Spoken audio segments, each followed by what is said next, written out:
অবশেষে যে ভয়টা আমি পাচ্ছিলাম সেটাই সত্যি হয়ে গেল। সিলেটের অনেক রাস্তা এখন পানির তলায়। আর আমাদের শহরেও আস্তে আস্তে পানি ঢুকছে। আর বৃষ্টির অবস্থা তো এখনও ভয়াবহ অবস্থা। এখনও বৃষ্টি থামেনি আর বৃষ্টি হয়েই চলছে। যে পরিমাণে বৃষ্টি এখনও হয়ে চলছে, এই পরিমাণে বৃষ্টি যদি এখনও কালকের দিনটা হয় তবে পানির পরিমাণ কিন্তু আরও বাড়বে। আমার বাসার সামনে পানি অল্প উঠছে, কিন্তু এখনও সেইভাবে ভয়াবহ কোনো অবস্থা হয় নাই। তবে বৃষ্টি যদি এভাবে হতে থাকে আর পানি বাড়তে থাকে তবে সেটাও খুব তাড়াতাড়ি হয়ে যাবে। আর দোকানপাটগুলোরও অবস্থা খুব একটা ভালো না।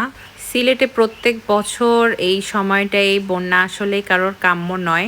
সিলেট প্রত্যেক বছর কেন এত ক্ষতিগ্রস্ত হবে, এটা একটা সমাধান অবশ্যই আমাদের পাওয়া উচিত।